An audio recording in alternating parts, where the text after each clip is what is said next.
Maintenant que vous connaissez la signification des images, il est important d'apprendre certaines bases de la composition. Certaines règles sont primordiales pour que nos images fassent du sens. Mais la composition, c'est quoi? La composition, c'est la manière dont vous positionnez vos personnages, vos objets, etc. Le champ contre champ.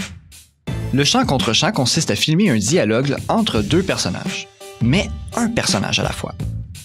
Nous nous en servons pour que le rythme soit plus dynamique que de les mettre dans le même cadre au même moment.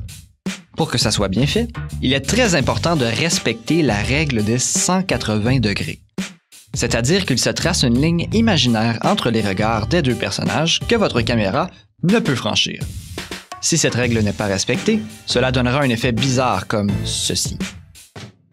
En effet, les deux personnages sont censés se parler face à face, mais ce n'est pas vraiment l'impression que ça nous donne lorsqu'on brise cette règle de base. La règle des tiers. La règle des tiers est une façon d'occuper l'espace et de faire en sorte que ce que vous voulez mettre en avant-plan se détache de l'horizon. Ainsi, l'espace est mieux occupé et l'image est plus intéressante.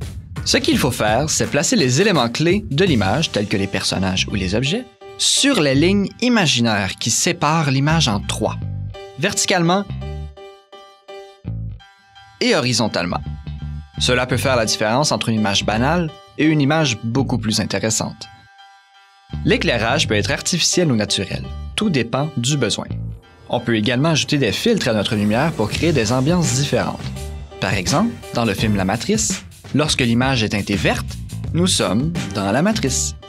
Le bleu signifie que nous sommes dans le monde réel. Une teinte neutre signifie que nous sommes dans leur programme de simulation. L'éclairage peut aussi servir à l'intrigue du film. Si on décide d'éclairer qu'une partie de l'image laissant une autre partie dans l'obscurité, on peut ainsi cacher l'identité d'un personnage ou d'un élément qu'on ne veut pas que le spectateur découvre. En conclusion, tous ces différents outils peuvent être utilisés à votre guise pour essayer d'exprimer votre vision le plus fidèlement possible. Il est donc important de commencer à travailler selon ces règles afin de bien les maîtriser. Puisque le cinéma est si populaire, il exige un travail de perfectionniste, car le public devient de plus en plus exigeant.